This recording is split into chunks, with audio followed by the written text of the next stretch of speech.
¿Qué tal? Muy buenas tardes. Un saludo muy especial hoy 30 de octubre a toda la comunidad de la Universidad de la Gran Colombia y por supuesto a este Facebook Live de Caracol Radio. Hoy con un tema muy interesante justamente relacionado con estas fechas. Hoy 30 de octubre hablaremos sobre esos recorridos virtuales y esos recorridos que se están haciendo por la Candelaria para hablar de sus personajes, para hablar de su arquitectura, para hablar de sus fantasmas, para hablar también de sus mitos. Es por eso que tenemos una invitada muy especial. Se trata de la arquitecta Sandra Sabogal. Ella es coordinadora del programa Vigías del Patrimonio de la Universidad La Gran Colombia. Arquitecta Sandra Sabogal, gracias por estar en este espacio de la Universidad La Gran Colombia y Caracol Radio. Hola a todos, muchísimas gracias por la invitación. Feliz de estar con ustedes acompañándolos el día de hoy. Bueno, Sandra, este es un tema muy interesante. Justamente en estas épocas, ustedes desde la Universidad de la Gran Colombia, desde la Facultad de Arquitectura, empezaron a trabajar este proyecto para mirar cómo es la arquitectura, por supuesto, del centro histórico de la capital del país, pero también se encontraron con una serie de contextos, de hechos, de historias que están alrededor. ¿Por qué no nos cuenta un poco cómo se desarrolla este tema y cómo empieza este gran proyecto de Vigías del Patrimonio en el centro de la capital del país? Bueno, pues nosotros somos en la continuación de un proyecto del Ministerio de Cultura, somos uno de los grupos de Vigías del Patrimonio a nivel nacional. Nuestro grupo es uno de los más antiguos, lleva 20 años trabajando de manera continua desde la Facultad de Arquitectura. Y hace algún tiempo, hace unos 10 años tal vez, se iniciaron unos recorridos por el centro histórico, unos recorridos motivados en los estudiantes en conocer el lugar en donde está la Universidad de la Gran Colombia, la Facultad de Arquitectura, y buscamos que la gente entienda, comprenda cuál es la arquitectura del centro histórico. Pero en el camino nos fuimos encontrando con otras historias muy interesantes de patrimonio inmaterial, de tradición oral, como son los fantasmas y los personajes ilustres de la Candelaria. Bueno, hablemos justamente de los fantasmas y los personajes ilustres. ¿Cómo empieza este recorrido? Son una serie de etapas que ustedes desarrollan. Se venía desarrollando obviamente de manera presencial. Ahora, pues debido a este año tan distinto para todos, es un recorrido también virtual. ¿Dónde empieza y cuáles son esas historias que deben conocer no solo los bogotanos, sino todos los que visitan en la zona de la Candelaria para conocer también de su tradición, de sus mitos, de sus leyendas y de sus fantasmas? Correcto, nosotros arrancamos en el punto central del centro histórico, la Plaza de Bolívar. Conocemos todos los edificios que están alrededor de la Plaza de Bolívar, toda su historia, su estilo, los diferentes momentos que han pasado por ellos, y ahí nos empezamos a dirigir a conocer algunos de los personajes ilustres, de esos fantasmas que son los cuentos de las abuelas con los que nos fuimos encontrando a lo largo de estos 8 o 10 años que llevamos en este gran proyecto. Seguimos por la calle 10 hacia el Teatro Colón, pasaremos después por la Casa del Virrey Sámano y luego nos vamos hacia el Chorro de Quevedo para encontrarnos con los dos últimos fantasmas, Baltasar, y luego nos vamos hacia la universidad. Conocemos la historia del edificio de la Universidad de la Gran Colombia y nos encontramos con el último personaje que tenemos enfrente de la universidad. Bueno, arquitecta Sandra Sabogal, coordinadora de este proyecto de la Universidad de la Gran Colombia. Empezamos en la Plaza de Bolívar. ¿Cuáles son esos mitos, esas leyendas y esos fantasmas que se construyen justamente desde la Plaza de Bolívar en la capital del país? Hay un personaje muy interesante que es el doctor Rusi, un doctor que era muy importante en la época de la República. Este señor pues tenía algunos pesos por ser doctor, por ser un profesional en la salud, y este personaje alquilaba algunas de sus habitaciones. Pero resulta que había una banda muy peligrosa que era la banda de los ladrones del cubo, y uno de ellos pidió tener posada en esta casa, pidió una habitación por arriendo, sin imaginarse el doctor Rusi del problema en el que se estaba metiendo tan terrible. Imagínense que resulta que el doctor Rusi escucha a estos ladrones platicando sobre lo que van a hacer, Ellos contratan a Manuel Ferro, que era el único cerrajero que existía en esa época en Bogotá, y el cerrajero accede a ayudarle a la banda del jugo. Sin embargo, el cerrajero ya estaba como tan impresionado de tantos robos, de tanta delincuencia, que decidió denunciarlos y le cuenta al doctor Rusi quiénes son estos personajes que viven en su casa, que hacen todas las trampas, planean todos estos robos. Una vez lo descubre, lo invitan a una chichería y allí habían dejado un mosquetón, un gran cuchillo, lo habían dejado allí empeñado. Cuando se enteran del tema, que el doctor Rusi los va a denunciar, inmediatamente se van a matar a Manuel Ferro, que fue el que chismoso, el sapito que contó todo el cuento, y lo van a matar tan lamentablemente enfrente de la casa del doctor Rusi.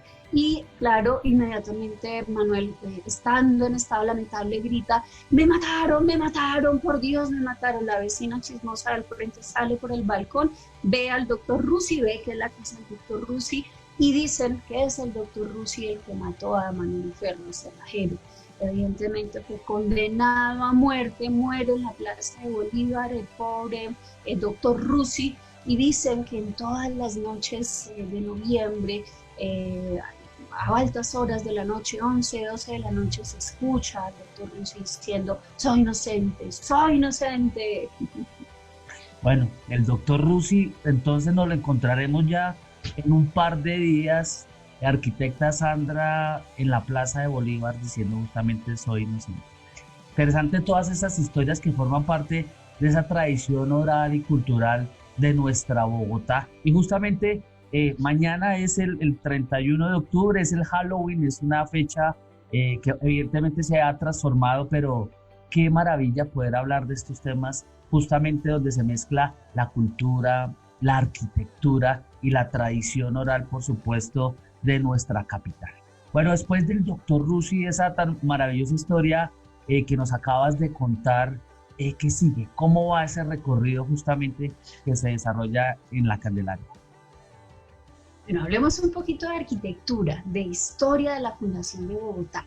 Y es que estando parados en la Plaza de Bolívar tenemos que acordarnos de la Fundación de Bogotá, que la hacen los españoles en unos libros muy especiales que están destinados a la fundación de las ciudades en los nuevos reinos de las Indias. Y estos libros hablaban que la fundación de la ciudad se debía hacer en un lugar que se viera con unos indígenas que estuvieran sanos, que tuviera al lado agua, que estuvieran ojalá protegidos por las montañas o por el medio ambiente, y que además tuvieran unos cultivos. Es importante resaltar que el centro histórico de Bogotá se va a fundar entre los dos ríos más importantes, el San Agustín y el San Francisco, como parte de esos indicios de esa ciudad fundacional. Y posteriormente se va a hacer un trazado endamero, un trazado hipodámico, un trazado en cuadrados que van a ser esas manzanas de 100 varas castellanas. Y en la plaza principal se va a colocar la catedral o la primera iglesia. Vamos a decir que usualmente se orientaban hacia oriente, y sí, vamos a ver que nuestra catedral primada está orientada hacia oriente. Y arranquemos por ese primer edificio que vemos en la Plaza de Bolívar, que es la Catedral Primada. Resulta que esta, según los historiadores, es la cuarta catedral que ha existido en su lugar. Sin embargo, algunos documentos y estudios que ha hecho Mónica Terrien, una antropóloga muy importante en nuestro país, se ha encontrado material cultural en el techo de la cubierta, lo que haría corroborar que tal vez esa catedral fue modificada, la segunda catedral, y se construye sobre la tercera, esta última que conocemos, un estilo neoclásico que va a traer Fray Domingo de Petres a nuestro país, que la va a diseñar en 1803, se construye en 1807. Hablando de lo interesante de la catedral, tuvo una modificación, una restauración en estilo que se hizo a finales de 1950 por un arquitecto llamado Rodríguez Orgaz, que va a reconstruir las torres, que las va a devolver a su modelo original, las va a hacer mucho más delgadas, más esbeltas, y va a reconstruir todo ese frontis. Continuando con la historia de esos edificios que conforman la plaza, otro muy importante es la Capilla del Sagrario, un edificio de los años 1600 de ese estilo neobarroco, neogranadino, de los más imponentes de la capital, con unas columnas entorchadas, adosadas a su fachada, unas pinturas fabulosas de Gregorio de Arce y Ceballos, uno de nuestros pintores más importantes en la época de la colonia, y un trabajo de carpintería tanto en la portada como en los techos que vale la pena conocer.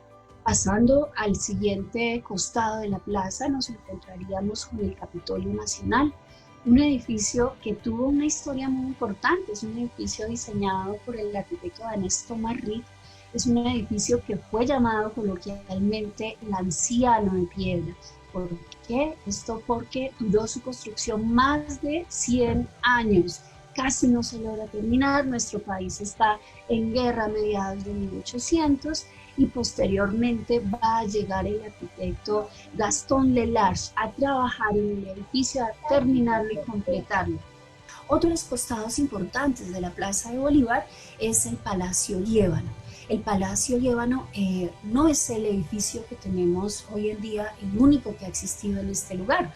La actual Alcaldía Mayor, antiguamente, en la época de la colonia, tuvo varias edificaciones como la Cárcel Grande, la Cárcel Chiquita, un espacio muy pequeñito del ayuntamiento o alcaldía, ayuntamiento como lo llamaban los españoles. Posteriormente, estas edificaciones se van a cambiar por un edificio que se llamó las Galerías Arrubla. Era un edificio comercial de 3 pisos, muy cercano a lo que conocemos hoy en día como el Palacio Liébano, sin tanta decoración, muy sencillo, con una balaustrada en el primer piso. Pero resulta que en esa tradición oral, en esos cuentos que encontramos de los historiadores y también de las abuelas, nos encontramos con que ese edificio fue incendiado. ¿Por qué? Porque uno de los personajes, de los comerciantes que vivía allí, que era un sombrerero, quiso cobrar su seguro y quemó su local. Lamentablemente no solo se quema el local, sino se va a quemar con él todo el edificio. Y resulta que una pequeña zona del edificio estaba destinada al Archivo Nacional de nuestro país. Lamentablemente se va a quemar un documento que es muy importante para nosotros y es el Acta de Independencia que se había firmado en 1819. Es lamentable este hecho. Hoy en día contamos con una copia, una reproducción en una pintura, pero bueno, todos los comerciantes se ponen de acuerdo y hay un señor que se llama Indalecio Liébano, que era un comerciante paisa, muy emprendedor, muy importante para el país, y este señor pone de acuerdo a todos los comerciantes, se traen al arquitecto Gaston Lelarche, lo contratan para que diseñe este edificio, un edificio diseñado inspirado en la arquitectura francesa, en los palacios franceses, con esa misma arquitectura, ritmo, simetría, proporción de estas puertas y ventanas que se traducen en estos 3 pisos, rematados en 2 mansardas en las esquinas, y se construye este fabuloso edificio. Duró mucho tiempo para que este edificio lograra ser la Alcaldía Mayor de Bogotá. Les había contado que desde la época de la colonia solamente una pequeña zona estaba destinada a alcaldía o ayuntamiento y era en alquiler, y tal vez hasta comienzos del año 2000 se logra solucionar todos los temas de propiedad con todos estos comerciantes, todos estos herederos, para que se convierta como tal en alcaldía y se construya el edificio posterior, que es la ampliación, toda la manzana bicentenaria. Una arquitectura muy sencilla, muy austera, contemporánea, que habla pues de un diseño que se adapta a las condiciones de un centro histórico y que está al lado de 2 edificaciones muy importantes, el Palacio Liébano y el antiguo Palacio Municipal que se va a construir en los años 1900. Y terminando ya al último costado de la Plaza de Bolívar, nos vamos a encontrar con el Palacio de Justicia, Contarles que este no es el Palacio de Justicia original. El primer Palacio de Justicia se construyó en la carrera sexta con calle 11, esquina donde tenemos hoy el Fondo Cultural Gabriel García Márquez. Este lamentablemente en 1948, en la época del Bogotazo, fue incendiado y posteriormente se va a construir como tal el Palacio de Justicia donde lo conocemos hoy en día. Este Palacio de Justicia se diseña en los años 70 y desafortunadamente sufre un atentado para 1985 cuando el ELN toma este edificio. Lamentablemente pues hay muchas historias alrededor de este edificio, de por qué se toma, del momento político tan importante que estaba pasando en nuestro país, y pues este edificio finalmente es necesario demolerlo y construir este nuevo edificio, un poco borrando esa imagen, esa memoria siniestra y tiniebla de lo que había pasado allí, de las personas que desaparecieron y de la imagen, de ese imaginario urbano que tenían las personas allí.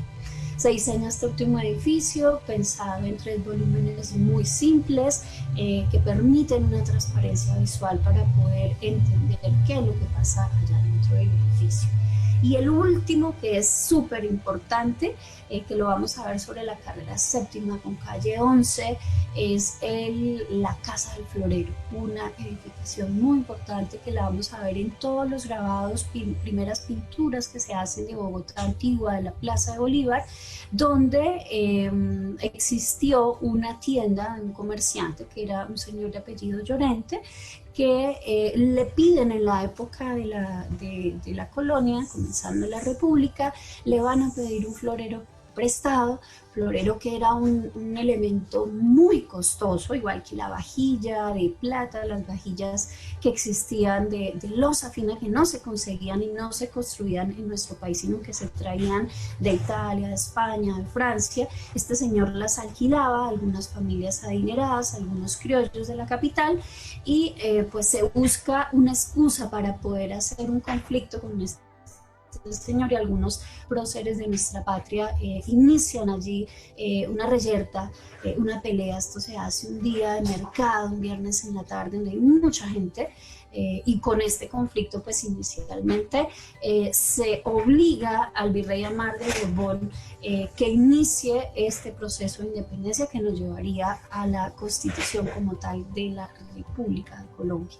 Sin duda, arquitecta, nada más hablando de la Plaza de Bolívar, ya hay mucha historia para contar, y sobre todo con el doctor Rusi como uno de los grandes personajes de lo que ha significado la Plaza de Bolívar para nuestro país, sobre todo esos hechos también tan complejos y conocidos, sobre todo por toda la opinión pública de lo que se presentó también en la toma del Palacio de Justicia.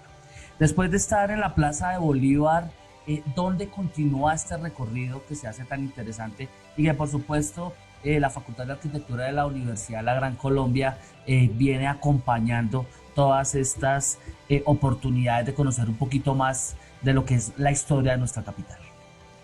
Bueno, nos vamos entonces a caminar por la calle 10, subiendo desde la Plaza de Bolívar, y lo primero que nos vamos a encontrar es con la plazoleta Rufino José Cuervo, un lugar muy especial porque fue el lugar, y toda esta plazoleta está rodeada en la parte posterior del edificio donde se construyó la primera imprenta que tuvo una importancia fundamental dentro del proceso independentista en Colombia, porque allí se van a imprimir los derechos del hombre y se van a repartir a las personas, derechos del hombre que los había traído Antonio Nariño desde Francia, que los había traducido fabulosamente.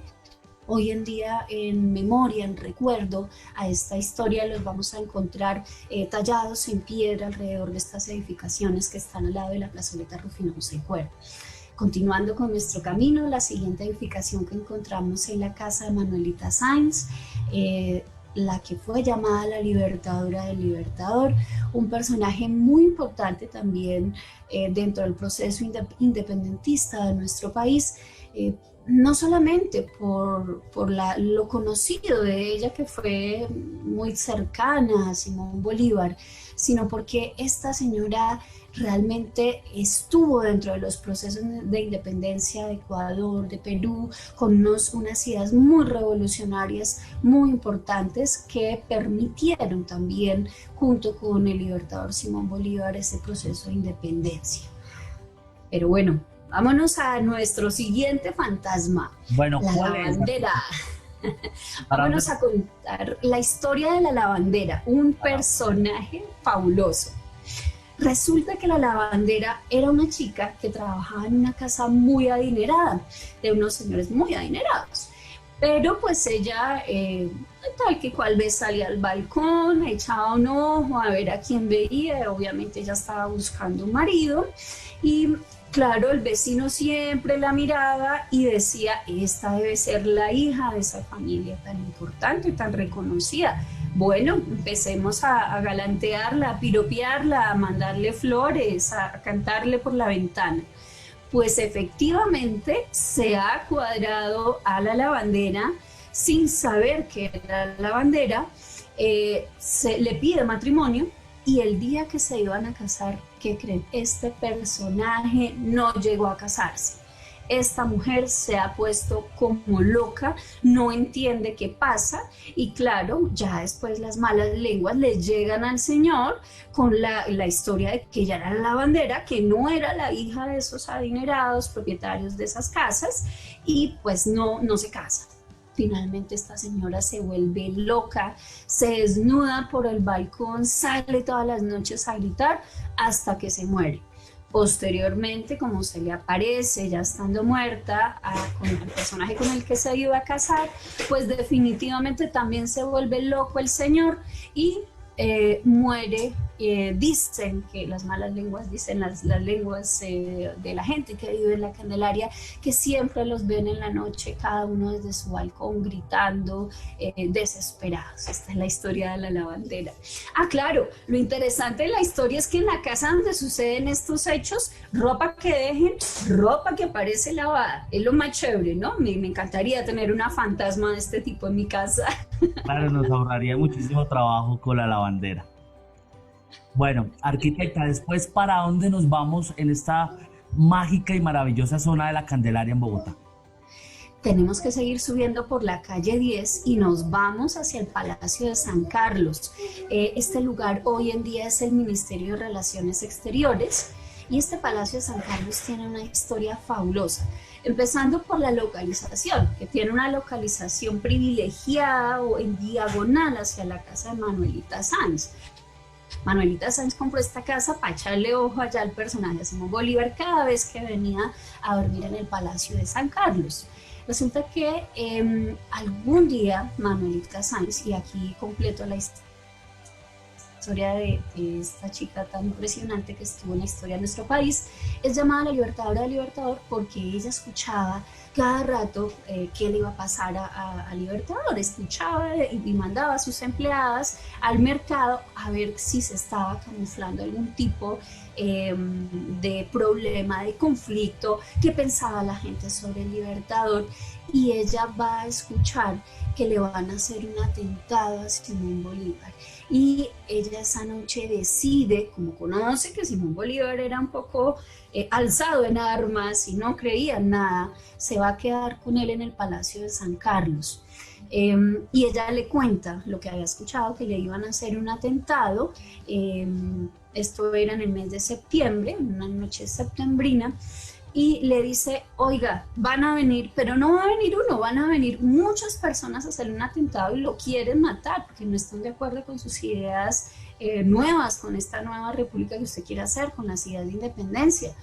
Y finalmente, pues como sabía que el personaje iba a salir con su sable, logra convencerlo y le dice, escápese. Se va a escapar el Libertador por una ventana del Palacio San Carlos y se va a esconder debajo de los puentes del río San Francisco, lo que hoy es la Avenida Jiménez, y desde ahí ella es llamada la Libertadora del Libertador porque va a proteger a Simón Bolívar de ese atentado.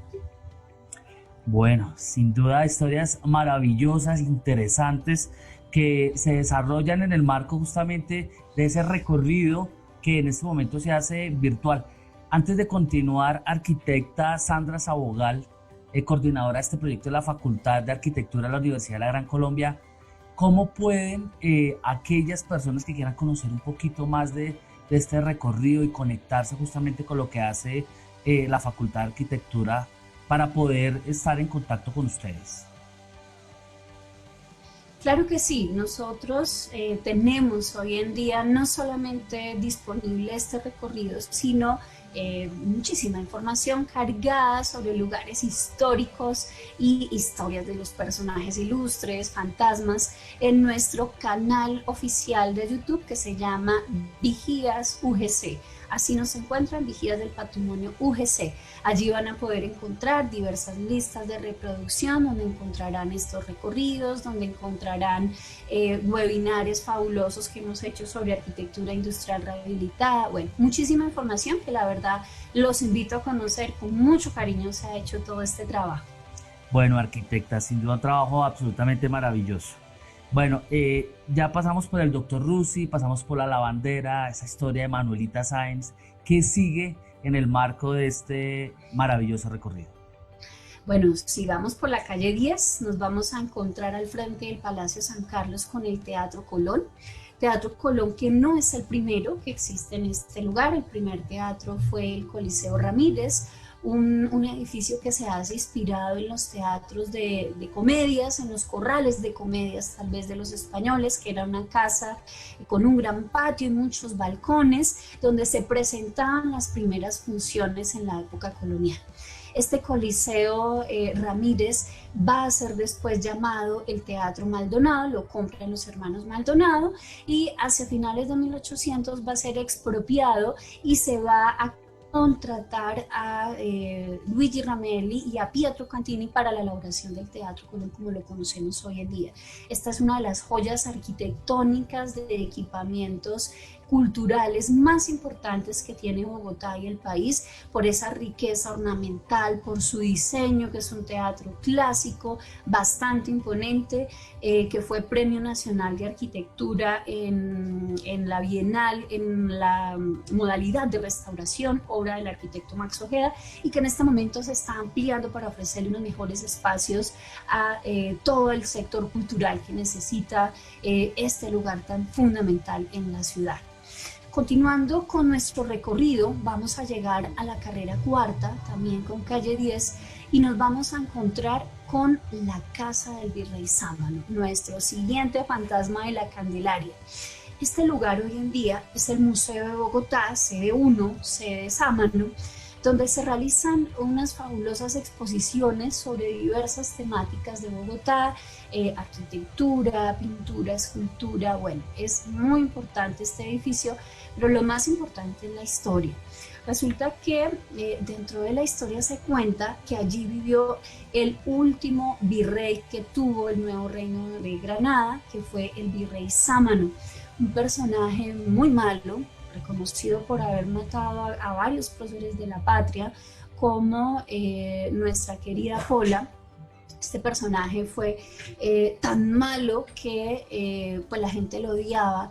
Él escupía, insultaba a toda la gente que veía. Él, mejor dicho, andaba por las nubes, por la estratosfera este personaje. Y resulta que ya en el proceso de independencia, este personaje, pues le cuentan que ya estamos en proceso de independencia, que lo van a acribillar allí, y este señor se escapa con una capa verde de este lugar, va a dar a Cartagena, bueno, finalmente va a morir solo. En la historia de la restauración de la casa, solamente el tramo frontero es la parte original de la casa, toda la parte de atrás es una construcción hecha en estilo, diseñada por el Instituto Distrital de Patrimonio Cultural para albergar como tal hoy en día el museo. Se encontraron con cosas muy curiosas. Cosas curiosas como un papelito que apareció en una de las puertas que tenía la lista para llevar la ropa a la lavandería. Muy curioso, inmediatamente lo sacan, se pone amarillito el papel. Y dentro de los datos curiosos es que cuando ya se pone en funcionamiento como tal el museo, se colocan varias cámaras de seguridad y los vigilantes se reportan que se asustan porque se escuchan unos tacones coloniales por allá pisando en el segundo piso sobre ese balcón, se escucha que abren, que cierran puertas y efectivamente hay una grabación de las cámaras de seguridad que también la encuentran en YouTube, donde se ve el fantasma bajando por la escalera. Qué cosa impresionante. Dicen las abuelas que claro que efectivamente siempre se aparece el fantasma escupiendo y maldiciendo por el balcón, que se le escuchan los tacones, que así no lo veas, siente la presencia las personas que pasan a altas horas de la noche este fantasma, tan personaje tan malo, tan siniestro de nuestra época independentista. Bueno, arquitecta, historias maravillosas, historias que conectan con Bogotá, con la historia de Bogotá y que justamente la Universidad de la Gran Colombia y hoy en este Facebook Live con Caracol Radio, pues mostramos a toda la audiencia lo que significa la magia que hay en nuestra capital del país. Bueno, llegamos después de pasar por este Virrey Sámano, ¿hacia dónde nos vamos? Ya nos estamos acercando justamente a una historia muy interesante de la Universidad de la Gran Colombia. Correcto, claro que sí. Vamos a seguir caminando sobre esa carrera cuarta y aquí aprovecho el momento para contarles otra historia de esos fantasmas impresionantes. La Mula Rada. ¿Quién es la Mula Rada? Este es un personaje, es una bruja malévola que se le aparecía a los caballeros que pues tomaban en las chicherías usualmente que quedaban en el centro histórico de Bogotá, en el barrio Egipto. Ella era una mula de un personaje, de un señor que vivía de trabajar en la tierra, de cortar chusque y cortar cuán, que era una de las de la madera que existía en Bogotá, en los cerros orientales, y luego de su gran trabajo se iba sobre su mula, la amarraba al lado de la chichería, se ponía a tomar chicha y cada vez que salía, él veía que la mula le hablaba.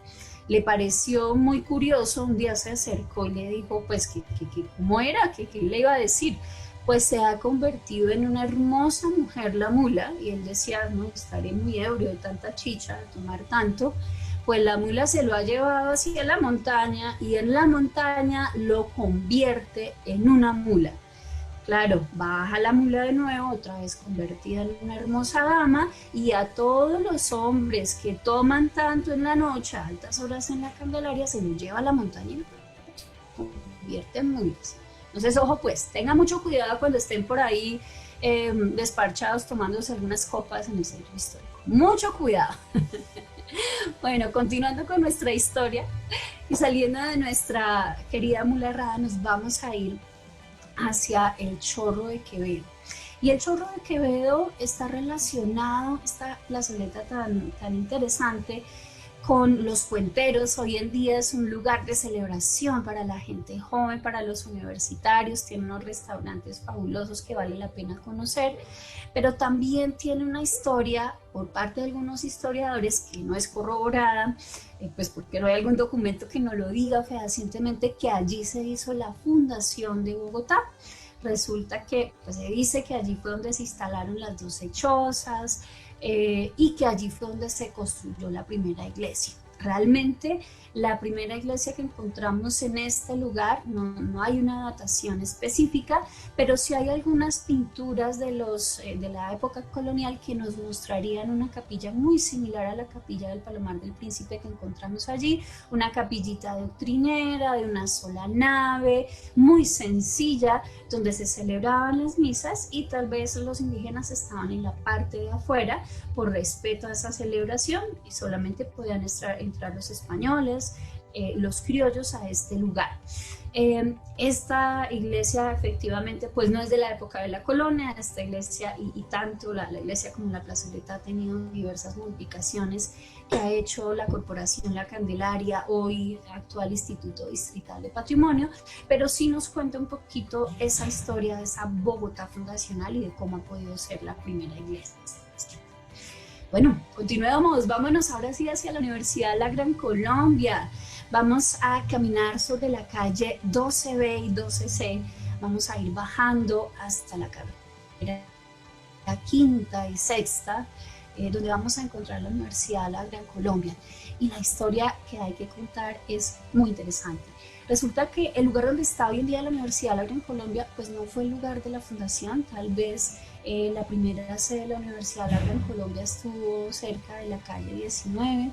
Sin embargo, pues es una historia bien interesante que nuestro querido fundador, Julio César García, va a diseñar, va a tener un proyecto en su mente de construir una edificación, de construir un proyecto de vida para muchas personas, y es generar una institución universitaria con diversas carreras. Esto lo va a pensar en el año 1951, 1953 se recibe esa personería jurídica y se arranca este gran proyecto de vida que tenemos hoy en día como la Universidad de la Gran Colombia.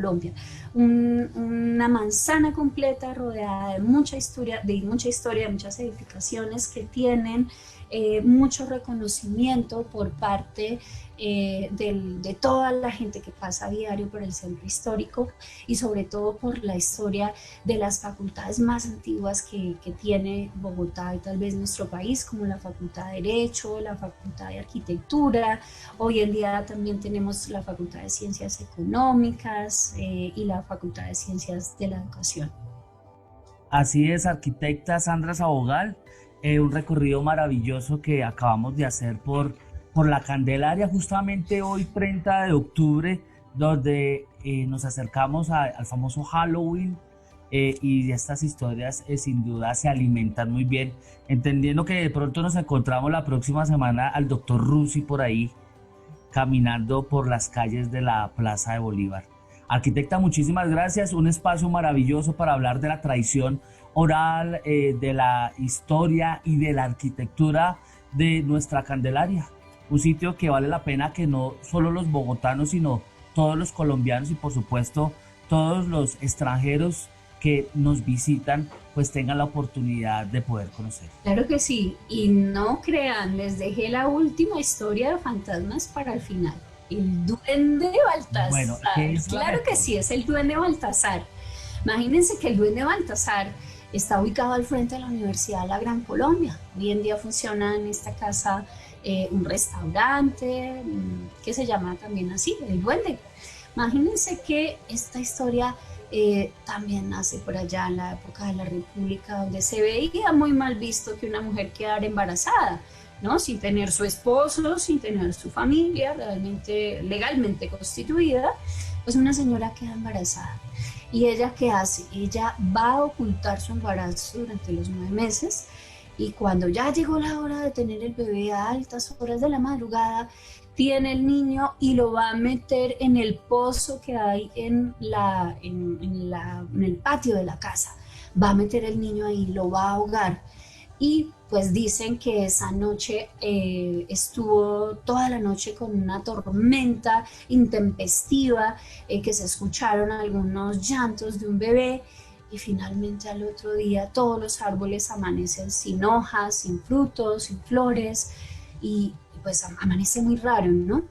La señora se olvida en el tiempo, se pasa la historia de su hijo muerto, de su hijo que ella asesina por no quedar mal. Sin embargo, eh, la gente que vive en esta casa siempre escucha a un duende, a un niño jugando por toda la casa. Esta señora la atormenta la historia, y haber matado a su hijo como tal, la atormenta toda su vida. A su muerte ese muchachito siempre se aparece, sobre todo cuando en la casa hay niños, se escuchan los niños jugando con alguien y le preguntan a los niños y dicen, no, estamos jugando con un duende. Pero resulta que las señoras que se sientan en este restaurante, sobre todo estas señoras muy bien arregladas, muy bien organizadas, como fue la mamá del duende Baltasar, les jala la falda, las asusta, les jala el pelo. Este es nuestro querido duende Baltasar. Se han hecho varios estudios en este lugar, y sí se ha encontrado una presencia de allí un poco extraña, sí se escuchan ruidos, se ven cosas, no Me gusta ir a almorzar allí, pero tal vez almuerzo muy rápido. Me da un poco de miedo encontrarme con este duende. Bueno, arquitecta, tendremos que ir a visitar ahí, justamente frente a la Universidad La Gran Colombia, donde anteriormente era la zona de posgrados, ahora la Facultad de Derecho, justamente este restaurante del duende, donde está el duende Baltasar. Correcto. Muchas historias, nos quedamos sin duda cortos. Tendremos que conocer justamente ese trabajo tan interesante que está haciendo la universidad, la Facultad de Arquitectura, Vigías UGC, arroba Vigías UGC. Ahí encuentran toda la información. Por supuesto también en arroba ULA Gran Colombia. Y gracias por supuesto a Caracol Radio por este maravilloso espacio en un viernes que nos conecta muy interesante con el Halloween y donde estas historias de los mitos, las leyendas y los fantasmas pues forman parte de la tradición de Bogotá. Muchísimas gracias, arquitecta. Un gusto, un placer estar con ustedes acompañándolos en esta fecha tan especial. Y por favor los invito de nuevo a que nos sigan en redes sociales. Ya saben, nos van a encontrar en el canal de YouTube como Vigías UGC. Nos van a encontrar también en Instagram y en Facebook como Vigías UGC o Vigías Universidad La Gran Colombia. Muchísimas gracias. Un placer estar con ustedes hoy. Así es, muchas gracias a la audiencia, por supuesto, de Caracol Radio, que se conecta con este Facebook Live para hablar de fantasmas en Halloween. Buen día.